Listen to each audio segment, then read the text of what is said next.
प्यारे दोस्तों, मैं Ratnabhushan, friend motivator and guide to IAS aspirant, international motivational speaker, leadership trainer, CEO, coach, political strategist and policy advisor. आधुनिक भारत, सुमित सरकार की एक प्रसिद्ध पुस्तक आधुनिक भारत। 1885 से 1905 राजनीतिक एवं आर्थिक संरचना, साम्राज्यवादी संरचना एवं नीतियाँ। 20वीं सदी में काफ़ी बाद तक भारत में ब्रिटिश सरकार का स्वरूप मूलतः निरंकुशवादी था। इसकी व्यवस्था सामान्य रूप में व्यवस्थित अधिकारियों के हाथ में थी, जिनके प्रमुख वायसराय एवं भारतीय सचिव।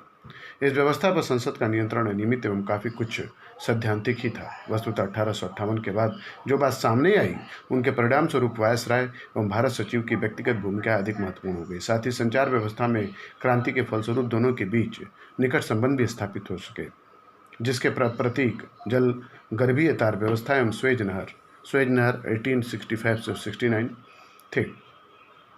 ईस्ट इंडिया कंपनी के मामले में इंग्लैंड में राजनीतिक एवं आर्थिक बहस के मुद्दे रहे और चार्टर अधिनियमों को पुनः लाए जाने पर संसद में तीव्र विवाद उठते रहे। 1858 के बाद तो स्थिति यह हो गई कि भारतीय वित्तीय वक्तव्यों एवं नैतिक और भौतिक प्रगति की रिपोर्ट को पढ़े जाने के समय संसद का हाउस ऑफ कॉमन्स खाली हो जाया करता था। अपने संरक्षण संबंधी प्रकारों के कारण कोर्ट ऑफ डायरेक्टर्स अभी भी महत्वपूर्ण बना हुआ था, किंतु लॉर्ड स्टैनली के अधिनियम द्वारा स्थापित council of India, Lord Stanley, जो शब्द, जो वाक्य, जो सेंटेंस बहुत इंपॉर्टेंट होगा आपके लिए, उसको मैं 4 से 5 बार रिपीट कर दूंगा। लॉर्ड स्टैनली के अधिनियम द्वारा स्थापित काउंसिल ऑफ इंडिया, जिसका गठन भारत सचिव पर नियंत्रण रखने के लिए किया गया था, कभी अधिक महत्व प्राप्त नहीं कर सका। इसका कारण यह था कि अधिकांश मामलों में काउंसिल के फैसले रद्द कर दिए जाते थे और वायसराय के अति महत्वपूर्ण संदेश एवं गुप्त आज्ञाएं देकर उसकी अवहेलना कर दी जाती थी। भारत में भी रेल और तार के आगमन से स्थानीय शासन तंत्र कलकत्ता से अधिक निकट संपर्क स्थापित कर सकते थे, जबकि कोपलैंड का कहना है 1919 के पूर्व संघ के विचार का कोई संकेत नहीं मिलता। कॉन्स्टिट्यूशनल प्रॉब्लम, 1861 के द इंडियन काउंसिल एक्ट ने भी कार्यकारिणी परिषद पर वायसराय की सत्ता को और अधिक सुदृढ़ किया और एक निगमित कार्यप्रणाली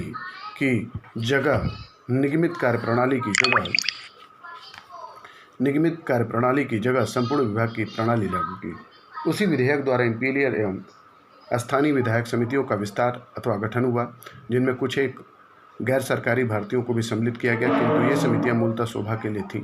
पूर्णतः मनोनीत संस्थाएं होने के कारण 1892 में होने वाले सुधारों से पहले तक इन समितियों को कानूनी रूप से यह अधिकार भी नहीं था कि बजटों पर चर्चा कर सके या प्रश्न उठा सके। अतः राजनीतिक संरचना ऐसी थी कि वायसराय एवं भारत सचिव के हाथों में अधिकारों का केंद्रीकरण हो गया था। अतः उनके व्यक्तिगत दृष्टिकोणों एवं राजनीतिक गठजोड़ों पर थोड़ा बहुत विचार आवश्यक है। भले ही भारत के ब्रिटिश कालीन इतिहास को सीधे विभिन्न वायसराय के कालों में विभाजित करने की प्रथा समाप्त हो गई। जो मैं फैक्ट शेयर कर रहा हूँ आपको, आधुनिक भारत, सुमित सरकार। वायसरायों के दृष्टिकोण 1885 तक राजनीतिक रूप से जागरूक भारतीय इस बात को निश्चित रूप से समझ चुके थे कि सभी वायसराय एक जैसे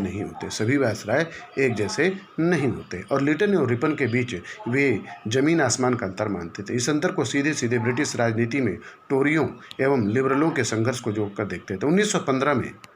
1915 में इंडियन नेशनल एवोल्यूशन का इतिहास लिखते समय नरमदली कांग्रेस के नेता अंबिका चरण मजूमदार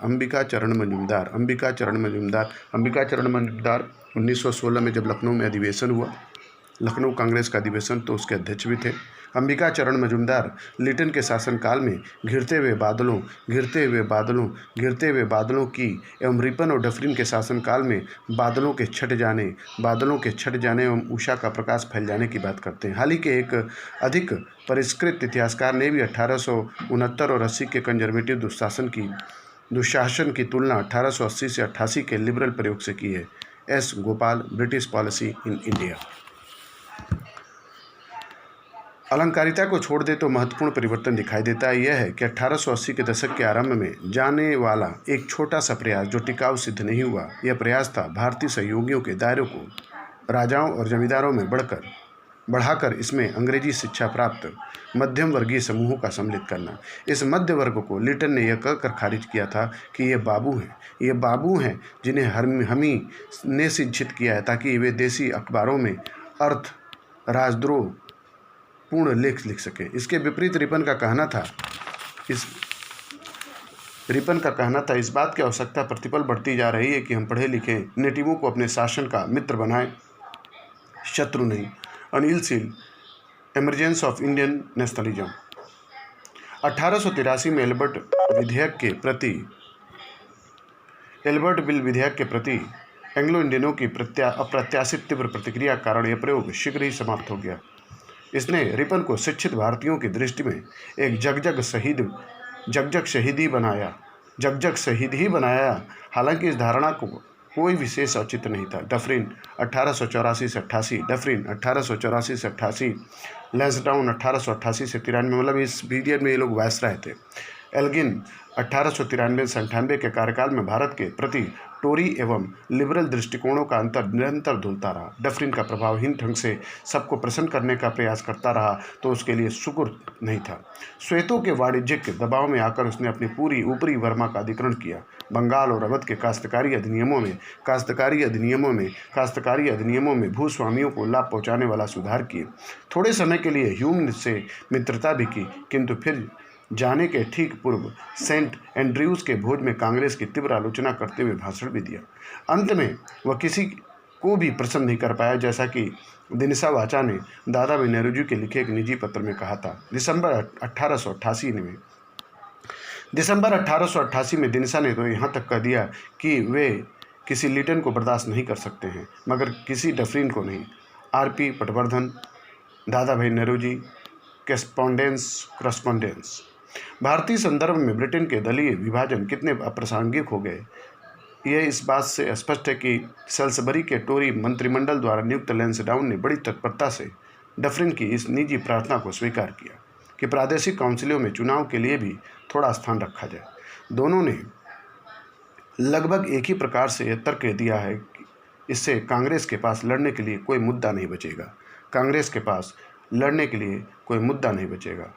ग्लैडस्टोन के अंतिम प्रशासन द्वारा नियुक्त वायसराय एल्गिन ने भारतीय सूती कपड़ों पर बराबर की आबकारी लगाकर लंकाशायर को अतिरिक्त सुविधाएं दी, और स्वयं दादा भाई नेहरू जी ने 1892 में लॉर्ड क्रॉसबिल में एक संशोधन का समर्थन करने से इनकार करके अपने भारतीय प्रशंसकों को बुरी तरह हतोत्साहित किया।